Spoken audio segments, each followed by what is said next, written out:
very warm welcome to all of you to self selection board a one step towards uniform। मेरा नाम है शुभम वासने। देखिए हम बात करने वाले हैं एफकेट की। एफकेट कैसे स्टार्ट करें? देखो यार, एफकेट एक ऐसा एग्जाम है जो दुनिया का बहुत ही ज्यादा सबसे बड़ा इजीएस्ट एग्जाम है ये। 2024 की बात करूं मैं, 2024 में ऐसे साधारण बच्चे, नॉर्मल बच्चे जो पढ़ाई में एवरेज हैं, उन्होंने ये एग्जाम निकाला है। क्यों निकाला है? क्योंकि ये दुनिया का सबसे इजीएस्ट एग्जाम है। और वो कैसे निकालने में तुम्हें बस वो समझाना चाह रहा हूँ। अब देखो भाई, सीडीएस एक बहुत टफ एग्जाम है, यूपीएससी का है। और आज की तारीख में लोग ये बोलते हैं कि ये आईएएस की टक्कर का बनता जा रहा, आईएएस जैसे क्वेश्चन आने लगे। बिल्कुल सही बात है, झूठ नहीं है, एकदम सच है ये। एनडीए भी एक यूपीएससी का एग्जाम है जो कि बड़ा टफ है, पर सीडीएस आसान है। उससे आसान एग्जाम है एफकेट। समझ लो मेरी बात। तो भाई गेम समझो तुम। सिंपल बात ये है कि मैं सिंपल ये बोलना चाह रहा हूँ, एफकेट से आसान एग्जाम है नहीं। और इसका सिंपल ये गेम है कि अगर आप 90 दिन तमीज में अगर आप समय देगा इस एग्जाम को, ये निकल जाएगा। कोई भी बंदा एफकेट के लिए 1 साल 2 साल प्रिपेयर नहीं करता है। समझ रहे हो? सिंपल बंदा 2 महीने से लेकर 3 महीने के अंदर आराम से निकाल सकता है, अगर उसे सही में पता है एग्जैक्टली कि क्वेश्चन आना कहां से। बात समझ रहे हो? चलो अब मैं आपको समझाता हूं क्या खेल क्या है पूरा। देखो अभी टोटल हमारे पास 2.5 मंथ है, ठीक है? या किसी भी इस एग्जाम को निकालने के लिए समझ लो कि 2.5 मंथ ही चाहिए, 90 डेज 90 डेज चाहिए। इतना समझ लो बस तुम। क्लियर है?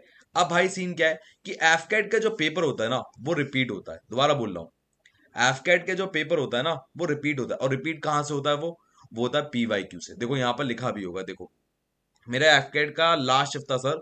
एंड मैं आपका एफकेट का इंग्लिश का बैच ज्वाइन किया था। एंड सर इंग्लिश में जो आपने वो कैब पढ़ाई थी ना, बिल्कुल छपी छपाई आई, क्योंकि वो सारी एफकेट पीवाईक्यू से आई है। याद रखो, एफकेट जो आता है वो आता है पीवाईक्यू से। अगर आप पीवाईक्यू कर गए ना, आपको मतलब पूरा का पूरा पेपर हो सकता है कॉपी पेस्ट मिल जाए। मैं माफी चाहता हूँ, ये वीडियो मैं लेट लेकर आ रहा हूँ। रीजन ये है कि यार मेरठ में मेरा ऑफलाइन बैचेस स्टार्ट हो रहे हैं। और ये लोग बड़े दूर दूर से हैं भाई, महाराष्ट्र से आए, ठीक है ना, ये जम्मू से है भाई, ये हमारी मैडम मोदी नगर से हैं। तो भैया लोग दूर दूर से आ रखे थे। तो पहले मैंने सोचा कि पहले एक बार मैं पूरा ऑफलाइन का तामझाम एक जगह कर लूं, क्योंकि एक जगह से फ्री हूंगा तब मैं कर पाऊंगा। सो मैं माफी चाहता हूँ, मैं वीडियो लेट लेकर आ रहा हूँ। बट प्लीज आप इस बात इसको वीडियो को बहुत ध्यान से देखना। अभी फॉर्म आया है, 2 से 3, आई थिंक 2 दिन ही हुए हैं, 2 डेज ही हुए हैं। तो ज्यादा लेट नहीं हुआ है। तो प्लीज मेक श्योर कि आप इस वीडियो को गांठ बांध लो, ऐसे ही तैयारी करनी है, ठीक है? अब भाई मैं चाहूंगा कि अगर तुम्हारा सिलेक्शन हो जाए तो मेरठ जरूर आना मिठाई खिलाने। सिंपल है भैया, गूगल पे डालना चौधरी चरण सिंह यूनिवर्सिटी, उसके एकदम अपोजिट में मेरा ऑफिस है। या गूगल पे डालना सेल्फ सिलेक्शन बोर्ड, वहां मिल जाएगा तुम्हें, ठीक है? अब भैया एफकेट का जो पेपर है उसमें मार्किंग समझ लो, वहां पर एक क्वेश्चन होता है 3 नंबर का, और नेगेटिव मार्किंग होती है -1 की। अब बच्चे क्या करते हैं, मेरी बात ध्यान सुनो।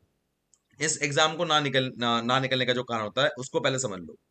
तो ये इजीएस्ट पेपर है तो मैंने आपको बता दिया। ना निकलने का कारण ये होता है कि बच्चे सोचते हैं यार एक क्वेश्चन पे 3 नंबर है, तुक्का मार दो। मान लो मैंने 5 तुक्के मारे, 5 में से मान लो 2 भी सही हो गए, 6 नंबर तो मिल गए। भाई तुम ये गलत सोच रहे हो, ये कैलकुलेशन ही गलत है भाई। ये कैलकुलेशन ही गलत है, एकदम गलत है। मैं समझाता हूँ कैसे। ये देखो, मान लो तुमने 5 क्वेश्चन सही करे तो 15 नंबर, ठीक है? भाई एक क्वेश्चन 3 नंबर का है। और मान लो 5 क्वेश्चन गलत किए तो 5 नंबर घटेंगे। मतलब -5 तो घटेंगे ही घटेंगे। और जो 15 मार्क्स मिलने थे वो भी चले गए। तो भैया तुम बड़े नुकसान में हो, करीबन 20 नंबर के घाटे में चल रहे हो तुम। तो भैया गलती से भी तुक्का मत मारो, किसी एग्जाम में तुक्का नहीं मारना होता। भगवान की कृपा से प्लीज तुक्का मत मारो। तुक्का मारोगे मैं बचा नहीं पाऊंगा। एग्जाम आसान है, बहुत ही सिंपल है। अगर जो मैं बता रहा हूँ करते चलेगा तो आराम से निकल जाएगा। नाउ इसमें एक बात समझो, इसमें जो फ्लाइंग ब्रांच होती है ना, ये 24 साल तक आपको देती है कि 24 साल तक आप इसके लिए मतलब एलिजिबल हो।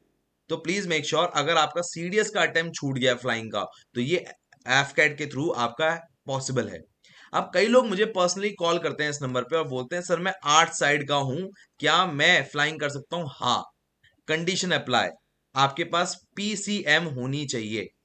जो साइंस के हैं उनको तो चलेगा ही चलेगा, पर जो आर्ट साइड के हैं, कॉमर्स साइड के हैं, अगर उनके पास 12th में पीसीएम है तो ही वो फ्लाइंग जा सकते हैं, अदरवाइज नहीं जा सकते हैं।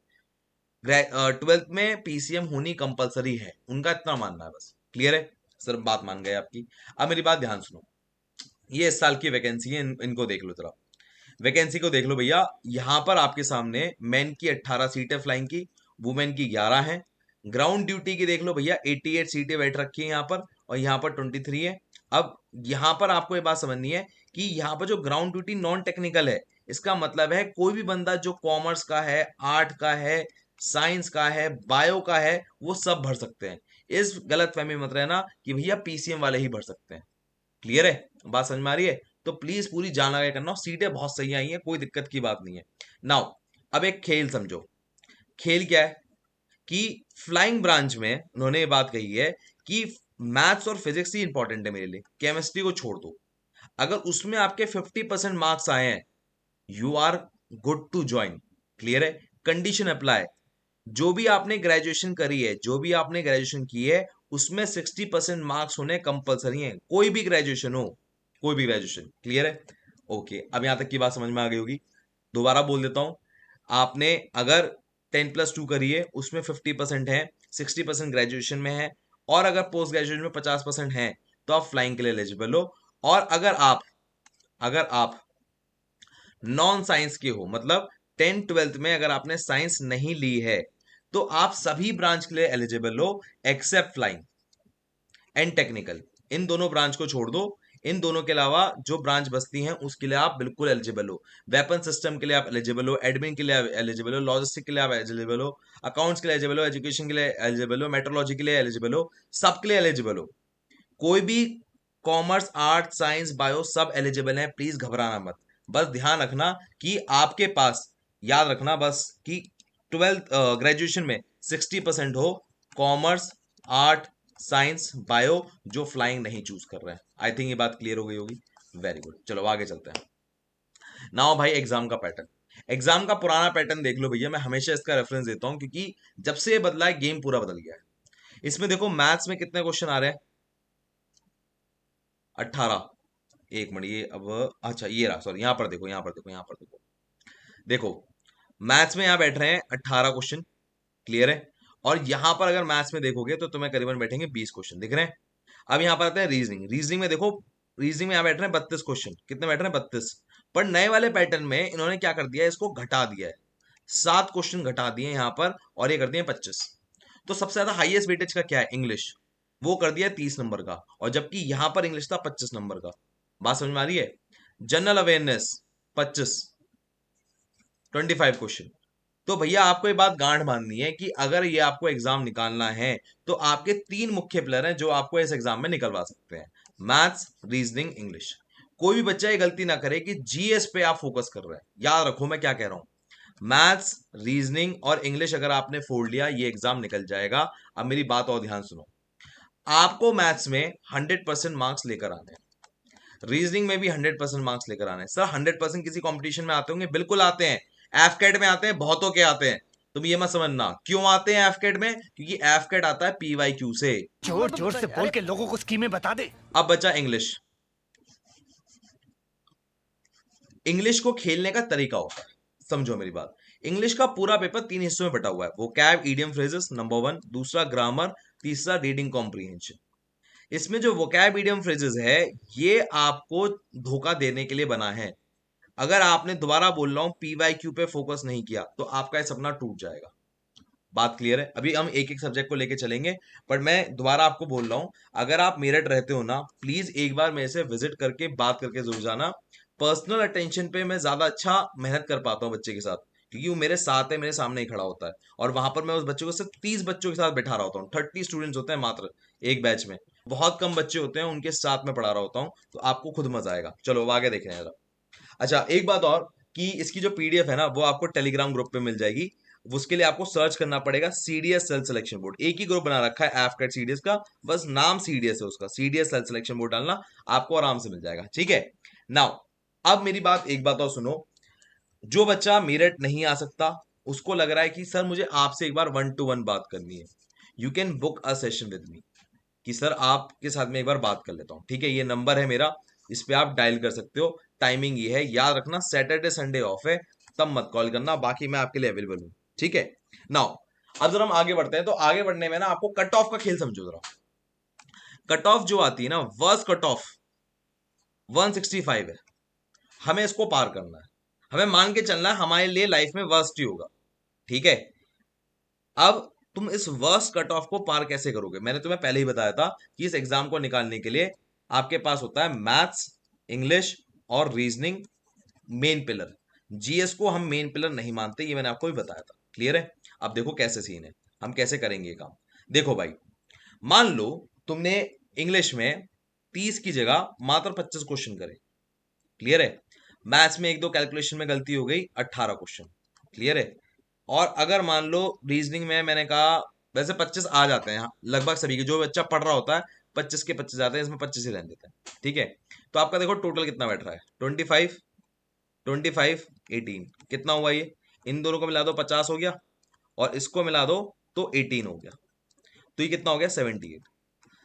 78 क्वेश्चन जो बंदा करके आ रहा है ना, उसका तो सिलेक्शन 100% तय है, क्योंकि if I am not wrong इसकी जो मार्क्स बैठेगा, ये बैठेगा 3 7 जा 21 और 3 8 जा 24, तो ये बैठ रहा है आपका 234। गलत तो नहीं है कैलकुलेशन मेरी? हाँ, ठीक है। बट भाई सर आप तो कहोगे यार ये आपने एकदम परफेक्ट ही बना दिया यार, भगवान हूं मैं। चलो मैं तुमसे कहता हूं कि अब थोड़े और क्वेश्चन कम कर देते हैं। जैसे अभी मैंने तुम्हें 78 क्वेश्चन बताए थे, अब 78 क्वेश्चन को यहां से कम करके 70 क्वेश्चन कर दो आप। आपकी जो लास्ट बॉर्डर लाइन है ना, वो 70 क्वेश्चन है। अगर आप 70 क्वेश्चन एग्जैक्टली ठीक करिए है, एग्जैक्टली, तो आपको सिलेक्शन लेने से कोई नहीं हो सकता, क्योंकि आपका स्कोर बैठेगा 210। तो मान लो आपकी मैथ्स कमजोर है, तो मैं ऑटोमेटिकली मान रहा हूं कि आप करीबन 10 क्वेश्चन घटा लो इसमें, अगर मैथ्स कमजोर है। पर अगर मैथ्स कमजोर है तो इसका मतलब ये है कि इंग्लिश स्ट्रांग होनी कंपलसरी है। आपके यहां पर 25 तो मिनिमम क्वेश्चन ठीक होने चाहिए, 25 to 27। अगर आप ये कर गए तो ही आप अपने आप को बचा सकते हो, अगर मैथ्स कमजोर है तो। जो नॉन मैथ्स वाले हैं उनको बोल रहा हूं, रीजनिंग वालों के लिए बात समझनी पड़ेगी। रीजनिंग या चाहे तुम मैथ्स के हो चाहे तुम नॉन मैथ्स के हो, घंटा फर्क नहीं पड़ता। रीजनिंग के लिए ऐसा कोई बैकग्राउंड नहीं चाहिए होता। बात क्लियर हो रही है? अब आप कहोगे सर आप जीएस को वापस स्किप क्यों कर रहे हो? देखो यार, जीएस में आ रहे हैं 25 क्वेश्चन। कितने आ रहे हैं? 25 क्वेश्चन। ध्यान सुनो मेरी बात। Physics, chemistry, bio, history, geography, polity, economics, ये हो गया। Current affair, static GK. मैं गिनूं 1 2 3 4 5 6 7 8 9, 25 यहाँ पर मार्क्स हैं और 25 क्वेश्चन है, 9 से डिवाइड कर दो, तो भैया हर सेक्शन में 3 3 क्वेश्चन आ रहे हैं। कैसे प्रेडिक्ट करोगे तुम 3 क्वेश्चन कौन से आ रहे हैं? मतलब तुम कैसे बताओगे हिस्ट्री के 3 क्वेश्चन कौन से आ रहे हैं? है कोई तरीका? और कह रहे हो मैं पूरी हिस्ट्री पढ़ूंगा 2 महीने में, नहीं पढ़ सकते भाई। पूरी हिस्ट्री पढ़ने के लिए ही 3.5 महीने लगते हैं, 3.5 मंथ्स पूरे, पूरी हिस्ट्री पढ़ने में। वो भी बंदा 7 7 घंटे दे रहा हो, 7 आवर्स, तब लगेगा भैया। समझो मेरी बात? तो भैया इस बात को गांठ बांध लो, अगर तुम्हें एग्जाम निकालना है तो तुम्हारी समझदारी चाहिए, तुम्हारी बेवकूफी हरकत नहीं चाहिए कि तुम ले रहे हो सब बैठ के पढ़ रहे हो, नहीं। अब जीएस को निकालने का एक सिंपल तरीका होता है। देखो मैं तुम्हारे सामने सिलेबस लेकर आता हूँ। सिलेबस क्या कहता है? सिलेबस ये कहता है कि मैं सब लूंगा, बट पुराने पैटर्न्स को देखते हुए हमने नोटिस किया है कि स्पोर्ट्स से 1 या 2 क्वेश्चन आना तय है। देखो ध्यान से, 1 और 2। नेशनल इंटरनेशनल ऑर्गेनाइजेशन से 1 और 2 क्वेश्चन आना तय है। ठीक है, पुराने पेपर के पैटर्न बता रहा हूं मैं। ठीक है, साइंस से आपके 3 क्वेश्चन आने तय हैं, साइंस एंड टेक्नोलॉजी से। करंट अफेयर में आप 4 भी पकड़ सकते हो। ठीक है, डिफेंस के 3 क्वेश्चन पकड़ सकते हो। ये वो क्वेश्चन है जो कंफर्म है आएंगे ही आएंगे, और कोई भी एक अच्छा टीचर प्रिडिक्ट कर सकता है इन 3 क्वेश्चन को, मतलब ये सारे क्वेश्चन को, 3 कह रहा हूं, इन सारे क्वेश्चन को। अब जरा इसे प्लस कर लें, जरा देखो जरा कितने बैठ रहे हैं जरा। ठीक है, यहां पर 2 लेंगे एक बार को, यहां पर 1 लेंगे, जिससे भैया बैलेंस ऑफ हो जाए। ठीक है ना? तो भैया 2 1 3, 3 + 3 6, 6 + 4 11, 11 + 3 17, 17 क्वेश्चन के आसपास हम ले लेंगे। हम इसे घटा के ना 12 कर देते हैं। क्या कह रहा हूं? 12, कि भैया हम 12 ही कर पाएंगे। 17 आ रहे हैं जो टीचर ने पढ़ाए थे, घट घटा के 12 हो गए। अब घट घटा के मान लो तुमने 12 भी कर दिए, हमने अभी इनको टारगेट बनाया था, इन 3 को लेकर टारगेट बनाया था 70 क्वेश्चन का। मैं कहता हूं तुम्हारी किस्मत ही फूटी हुई है, तुम्हारी किस्मत ही फूटी हुई है, तुम 70 नहीं ला पाए, तुमने लेकर आए 60। कोई बात नहीं, बैकअप में 10 क्वेश्चन तुम्हें जीएस के उठा लेंगे। तो तुम्हारी मैथ्स और घटिया निकली कि 20 में से तुमने सिर्फ 15 ही क्वेश्चन किए, या तुमने 17 ही क्वेश्चन किए, तो जीएस में अगर तुमने ये सिलेक्टेड पढ़ा तो ये बैकअप तुम्हें बचा लेगा, 70 क्वेश्चन आ जाएंगे मेरे बच्चे, घबराना मत। अगर आप सही स्ट्रेटेजी से पढ़ रहे हो तो आप कर पाओगे। मैंने दोबारा बोल रहा हूं कि आपको जो टॉपिक्स उठाने मैंने ऑलरेडी अंडरलाइन कर दिए हैं, सब मत उठा के पढ़ने लगना। अगर सब उठा के पढ़ोगे तो फंस जाओगे मेरे बच्चे। सब नहीं पढ़ना है, सब नहीं पढ़ना है और सब नहीं पढ़ना है। मैं बोल चुका हूं, ना तुम्हें गलती करनी है ना कभी तुम करोगे। क्लियर है बात? ठीक है। अब यहां तक की बात अगर तुम्हें समझ में आ गई, अब थोड़ा आगे चलते हैं ना। अच्छा, जरा कमेंट सेक्शन में डाल दो, अगर तुम डाल दो तो मजा आ जाएगा। अगर मान लो मैथ्स मैथ्स के क्वेश्चन प्रैक्टिस करने हैं तो कहां से करोगे? ऑप्शन ए, सर मैं RS अग्रवाल उठाऊंगा, जो कि CDS के लिए बड़ी फेमस है। सर मैं SC सीजल के पास्ट ईयर क्वेश्चन पेपर करूंगा, क्योंकि उसके क्वेश्चन बड़े अच्छे लेवल के होते हैं। ये ऑप्शन सी, सर मैं PYQs करूंगा एफकेट के। जल्दी बताओ। बिल्कुल सही जवाब, आप एफकेट के PYQ करोगे। यही टॉपिक करने हैं। देखो आपके ना क्या होता है एग्जाम में, एफकेट में सिर्फ और सिर्फ अर्थमेटिक आती है। देखो क्या आ रही है, अर्थमेटिक। इसमें कहीं आपको ट्रिग्नोमेट्री दिख रही है? नहीं सर, ट्रिग्नोमेट्री तो बिल्कुल नहीं दिख रही। कहीं ज्योमेट्री दिख रही है? सर नहीं दिख रही। स्टैटिस्टिक्स दिख रही है? सर नहीं दिख रही। क्या यहाँ पर कुछ ऐसा दिख रहा है, क्या नाम है, परमुटेशन कॉम्बिनेशन? नहीं सर, यहाँ पर नहीं दिख रहा है। बेटा ये बहुत ही सिंपल मैथ्स आती है, अगर तुम इसे ढंग से कर गए तो तुम निकाल जाओगे। और अगर तुमने इसे कर लिया, मैं तुम्हें वादा दे रहा हूं, तुम खुद कहोगे सर इससे आसान पेपर नहीं देखा। कई लोगों के तुम देखोगे पेपर 3-3 4-4 बार देने नहीं निकल रहे, क्योंकि वो इस बात को गांठ बांध के नहीं समझ रहे कि ये आता ही पेपर PYQ से है। क्या मेरी बात समझ में आ रही है? अब देखो, रीजनिंग में इसमें कोई सिलेबस दिया है? नहीं दिया है। अब जब इसने रीजनिंग में कोई सिलेबस नहीं दिया, उसने कहा वर्बल नॉन वर्बल पूछूंगा, कुछ भी पूछ लूंगा वर्बल नॉन वर्बल नहीं, तो इसका मतलब है कि आज तक जितना भी PYQ में आया है उसके सारे सारे टाइप के क्वेश्चन आने चाहिए। सारे टाइप के क्वेश्चन आने चाहिए, ऑल। अगर ऑल क्वेश्चन नहीं आते तो आप फंस जाओगे। क्या मेरी बात समझ रहे हो आप फंस जाओगे, आप नहीं निकाल पाओगे। तो प्लीज इसे गांठ बांध लो कि जब आप रीजनिंग कर रहे हो तो आप टॉपिक मत सर्च करो, पूरे के पूरे PYQ जो कि 20 साल के, दोबारा बोल रहा हूं, 20 ईयर्स के PYQ आपको खत्म करने हैं। 10 साल के नहीं कह रहा, 5 साल के नहीं कह रहा, मैं कह रहा हूं 20 साल के। कितने साल के? 20 साल के खत्म करने हैं। 20 साल का मतलब हो गया 40 paper. 40 paper you have to do, you have to finish. अगर आप ये कर गए, आपकी मौज आ गई। क्लियर है? ठीक है। अब मेरी बात सुनो।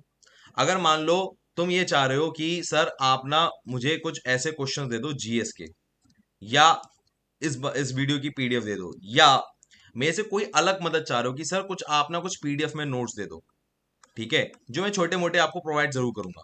क्लियर है? जितना मेरे से हो सकता है मैं प्रोवाइड करूंगा आपको। तो आपको ना प्लीज इसको टेलीग्राम को ज्वाइन कर लेना, क्योंकि हर संडे मेरी गूगल मीट पे मुलाकात होती है बच्चों से। और जब वो गूगल मीट पे मुलाकात होती है तो जो मेरे बस में होता है मैं वो कर देता हूँ। क्लियर है? बात समझ में आ रही है? सो प्लीज मेक श्योर जो मैं आपको करा रहा हूं उसको आप प्लीज गांठ बांध के कर लो। हर संडे गूगल मीट पे मुलाकात होती है, कोई भी तुम्हें दिक्कत आ रही होगी तैयारी में, प्लीज पूछ लेना आकर। ठीक है? चलो यहां तक की बात समझ में आ गई। अब अच्छा, टेलीग्राम ज्वाइन कैसे करते हैं भैया? टेलीग्राम पे जाना, वहां पर सर्च करना CDS सेल्फ सिलेक्शन बोर्ड, मिल जाएगा। वरना लिंक मैंने डिस्क्रिप्शन बॉक्स में डाल रखा है, वहां से भी निकाल सकते हो। ठीक है? चलो अब आगे चलते हैं। अब अगर मैं थोड़ा सा आपके लिए सिंप्लीफाई कर दूं रीजनिंग के टॉपिक, तो भाई रीजनिंग के टॉपिक में ना ये टॉपिक मोस्ट इंपॉर्टेंट है, इन्हें मिस मत कर देना। अगर तुमने इन्हें मिस कर दिया तो सब खत्म, गेम ओवर है। क्लियर है? अब ग्रामर की बात करूं तो इसकी प्रैक्टिस सबसे ज्यादा करना, इसकी और इसकी। ये हर साल टॉपिक आते ही आते हैं। ठीक है? बाकी मैं तुम्हें सिनोनिम, एंटोनिम और इडियम फ्रेजेस तो बता दिए, इसकी गारंटी नहीं है आएंगे नहीं आएंगे, पर ये वाले टॉपिक तो हर साल आते ही आते हैं। तो जब आप PYQ करोगे प्रैक्टिस के लिए तो सबसे ज्यादा क्या करोगे? आप यही टॉपिक करोगे जो मैंने आपको बताया। Please do not waste your time doing an number of things. मैं SP बख्शी पढ़ लेता हूं, मैं रानी मैम की किताब पढ़ लेता हूं, मैं एक काम करता हूं, मैं रैंड मार्टिन पढ़ता हूं। नहीं, कुछ नहीं। क्या करना है? PYQ। चिल्ला चिल्ला के बोल रहा हूं, आसान एग्जाम है, तुम्हारा निकलेगा। तुम्हारा निकलेगा, तुम मुझे मिठाई खिलाओगे, तुम ही कहोगे सर आपने बात सही कही थी, मिठाई तो बनती है। और मैं इंतजार कर रहा हूँ उसका। क्लियर है? लास्ट टाइम बोल रहा हूँ भाई, अब रिपीट नहीं करूंगा, बोलते बोलते थक गया। ठीक है? एफकेट पेपर रिपीट्स, और ये सबूत है इसका। ये सबूत है। ये जो रिजल्ट तुम देख रहे हो ना, ये सबूत है इस बात का कि एफकेट पेपर रिपीट्स। एफकेट पेपर रिपीट्स, ये हर साल के रिजल्ट निकलते हैं मेरे। एफकेट पेपर रिपीट्स, समझ लो। प्लीज मेक श्योर, जब ये लिखा हुआ आता ना स्क्रीन पे कॉन्ग्रेचुलेशन ग्रीन से, आहा खुशी खुशी। क्लियर है? प्लीज मेक श्योर कि आप ऐसे करो। नाउ मैं आपसे सिर्फ ये चाह रहा हूं कि पीवाईक्यू आप कहां से करो। देखिए मेरी आपसे हम्बल रिक्वेस्ट है, do not by any book, do not by any book please. मैं ये नहीं कहता इन बुक में कुछ ऐसी खराबी है, बड़ी बेकार किताबें हैं, पर यार मैं तुमसे एक बात पूछता हूँ, तुम इन बुक्स को देखना, उन इन सभी बुक्स में खास बात ये है कि सिर्फ 100 पेजेस होंगे, ओनली 100 to 150 पेजेस होंगे पीवाईक्यू के, बस इतने पेजेस होंगे। जबकि मेरे हिसाब से एक बुक के अंदर 1000 पेजेस होने चाहिए। मैं ऐसा क्यों कह रहा हूं, मैं इन बुक्स को ब्लेम नहीं कर रहा हूं कि बुक से पब्लिशर ने कुछ चीटिंग करी है, कुछ करी है, नहीं, मेहनत की इन लोगों ने, पर इनकी मेहनत में इनकी गलती नहीं है। समझो, एफकेट का पेपर पब्लिकली नहीं आता है, मान लो तुम एफकेट का एग्जाम देने गए, देने के बाद क्या हुआ, ये पब्लिकली नहीं आया।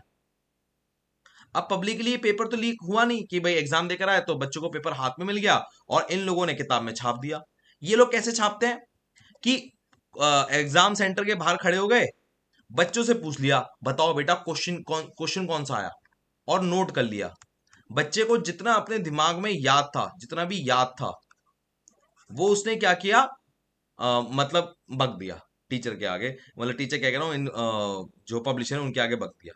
और जो टूटा फूटा समझ में आया वो गूगल से पूरा कर लिया, गूगल से ढूंढ ढांड के उस टाइप का क्वेश्चन पूरा कर लिया। सारे के सारे पीवाईक्यू ये ऐसे ही बने हैं। अब एक बात और लॉजिक देखो, ये मैं क्यों कह रहा हूं कि इनके खाली 150 पेजेस इनफ नहीं है। एक शिफ्ट में, मतलब हर साल एफकेट के पेपर की 6 शिफ्ट होती है, 6 शिफ्ट होती है तो 6 पेपर होंगे। हर साल पेपर 2 बार होता है, तो 6 शिफ्ट इंटू 2 12 पेपर एक ही साल के होने चाहिए। क्लियर है। और एक जो सेट होता है जो एफकेट का होता है उसमें करीबन 10 पेजेस होते हैं। ठीक है, तो अगर 10 करें तो भैया एक ही शिफ्ट, मतलब एक ही साल के पेपर से 120 पेपर बन जाने चाहिए, मतलब 120 पेजेस बन जाने चाहिए। दोबारा बोल रहा हूं, 120 पेजेस बन जाने चाहिए भैया। एक साल में 6 शिफ्ट होती है, मतलब मान लो आज एफ कैट 2024 हुआ, दोबारा बोलता हूं मेरी बात ध्यान सुनना, तो भैया उसमें क्या होंगी, 6 शिफ्ट होंगी। 6 शिफ्ट में 6 पेपर, साल में 2 बार हो रहे हैं तो 12 पेपर। क्लियर है, कितने, 12 पेपर। और अगर मान लो मैं 10 साल पकड़ लूं तो 12 इंटू 10 कर दो, 120 पेपर होने चाहिए। इनकी बुक में 120 पेपर नहीं होते हैं, इनकी बुक में 120 पेपर नहीं होते हैं मेरी जान, बिल्कुल नहीं होते हैं। और क्यों नहीं होते हैं, क्योंकि इनके लिए प्रैक्टिकली पॉसिबल नहीं है ढूंढ के लेकर आना। बात समझ रहे हो। अब मेरे पास एक एडवांटेज था, पहला तो ये कि मैं पहले खुद भी स्टूडेंट था, मैंने खुद ही पेपर निकाले थे, तो मेरे पास ये एडवांटेज था कि पहले के जो पेपर थे मैंने वो भी इकट्ठे कर रखे थे, क्योंकि मैं स्टूडेंट था तो मैंने अपने टाइम में जब प्रिपरेशन करी तब ढूंढ लिए थे मैंने। दूसरी बात मैंने क्या किया है कि इन बुक्स में जो वैलिड पेपर हैं उनको निकाल के कंबाइन करके 1000 पेजेस की बुक बना दी है, 1000 पेजेस की बुक बना दी है, जो अगर आप ये कर गए विद सोल्यूशन, सोल्यूशन भी दिया मैंने विद सोल्यूशन, अगर आप इसे कर गए मेरा वादा इससे बाहर नहीं आएगा। ठीक है, आप कहोगे सर आप बेच रहे हो, हाँ मैं बेच रहा हूं, क्योंकि भैया ये बुक मार्केट में नहीं है, ये बुक मार्केट में नहीं है, आप ढूंढ लो। क्लियर है, मैं मार्केट में इस बुक को, आप कहोगे सर पीडीएफ दे दो, नहीं दे सकता, नहीं दे सकता, इस बुक की मैं पीडीएफ दे नहीं सकता। रीजन क्या है, क्योंकि भैया कहीं ना कहीं ये चीजें ना यहां से निकाली हैं, एक्सट्रैक्ट की हैं, तो मैं मार्केट में ऐसे नहीं दे सकता। बात समझ रहे हो आप। वो मेरी हार्ड अर्न मेहनत है, मेरे बनाए हुए खुद के वो नोट्स फॉर्मेट है, और उसको मैंने पीडीएफ में कन्वर्ट करा है प्रॉपर टाइपिंग के साथ। तो अगर आपको लग रहा है कि आप इन पीवाईक्यू से काम चला रहे हो तो मैं कहूंगा एक बार खरीद के देखो, आपको महसूस होगा कि यार बहुत कम क्वेश्चन है इनमें, बहुत ही ज्यादा कम क्वेश्चन है इनमें, ये प्रॉब्लम है। बनाने वाले ने कोई दिक्कत नहीं करी। अच्छा दूसरी बात ये है कि इनके साथ पंगा ये भी है कि ये ना ऐसा नहीं कर सकते कि मान लो इसने अच्छे पेपर बनाए तो ये इसमें अपनी बुक में डाल ले, क्योंकि इन पे कॉपीराइट आ जाएगा। ये बेचारे बेबस हैं इस बात से कि यार ये कॉपीराइट कैसे आ रहा है, है? तो ये अगर मान लो किसी का कंटेंट अच्छा है, किसी के पास ज्यादा कंटेंट है तो डाल नहीं सकते। इनके साथ ये भी प्रॉब्लम है, ये आपको महसूस होगा। तो प्लीज मैं मेरी बात एक बार आप मानो, एक बार आप चाहे मेरे से एक बार बात कर लेना फोन पे, मेरा नंबर ये रहा, और मैं आपको ये वादा दे रहा हूं कि जो आपको इस बैच में मिलेगा वो आपको कॉपी पेस्ट मिलेगा, मेरा वादा है आपको। और पर्सनली मैं भी मिलूंगा, पर्सनली मैं शुभम वाशने भी आपको बैच के अंदर मिलूंगा, और मेरा आपको वादा ये रहेगा कि जब मैं आपके साथ रहूंगा हर दूसरे दिन, एवरी सेकेंड डे मेरी आप पे कॉल पे बात हो रही होगी। कि सर आप मुझे रिपोर्ट कर रहे होगे 6 PM to 9 PM, मेरी आपसे बात हो रही होगी और हम साथ में ही एग्जाम निकालेंगे। पर शर्त ये होगा कि आप और मैं एक ब्रदर भाई, मतलब बिग ब्रदर स्मॉल ब्रदर की तरह होंगे। अगर हमारा बॉन्ड ब्रदर वाला रहा तो ये एग्जाम कोई बड़ी बात नहीं है, ये फोड़ देंगे। क्लियर है? सो प्लीज मेक श्योर करो कि हर हाल में जो बताया जा रहा है उसे करो, तभी फायदा है। क्लियर है? ठीक है, आपको ये आराम से ऐप सेल्फ सिलेक्शन बोर्ड पे मिल जाएगी, मतलब सेल्फ सिलेक्शन कर रहा हूँ, प्ले स्टोर पे मिल जाएगी। प्ले स्टोर पे जाना, वहां पर सेल्फ सिलेक्शन बोर्ड सर्च करना, ऐप मिल जाएगी आपको। That simple. बट मैं एक बात बोलना चाहूंगा, सीडीएस इतना आसान नहीं है। सीडीएस में पीवाईक्यू से काम नहीं चलता है। अगर आपको सीडीएस निकालना है ना, और इंग्लिश खासकर आपको स्ट्रॉन्ग करनी है, you have to read the books, you have to purchase any kind of book जो आप वॉर रिलेटेड है। वॉर रिलेटेड जितनी आप किताबें पढ़ोगे या फौज रिलेटेड जितनी किताबें पढ़ोगे, आपकी वोकैब बहुत स्ट्रांग होगी, आपकी रीडिंग कैपेसिटी बहुत स्ट्रांग होगी।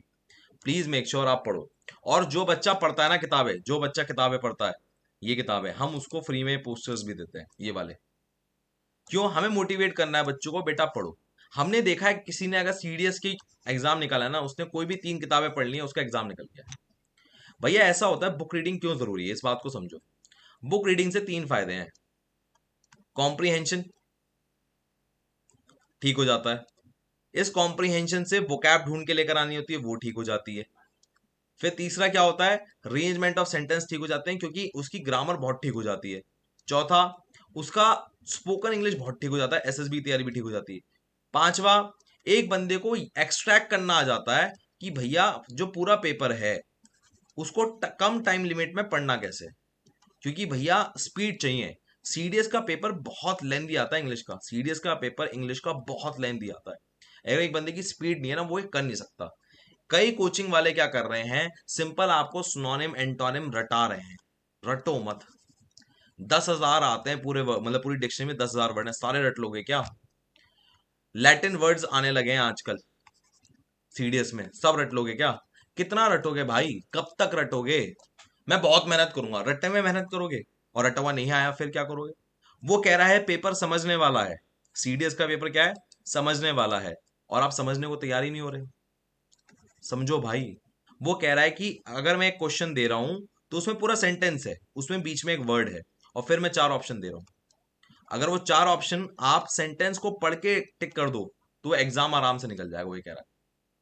सो प्लीज मेक श्योर कि आप हर हाल में जो बता रहा हूं वो करो। ठीक है, सीडीएस के बारे में डिटेल में मैंने इस वीडियो में बात करी है, आप इसमें देखना जरा।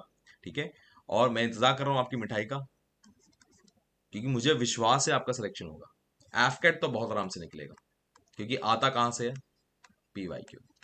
मैं लेता हूं आपसे विदा। जय हिंद, टेक केयर, बाय बाय। मिलते हैं आपसे अगली वीडियो में।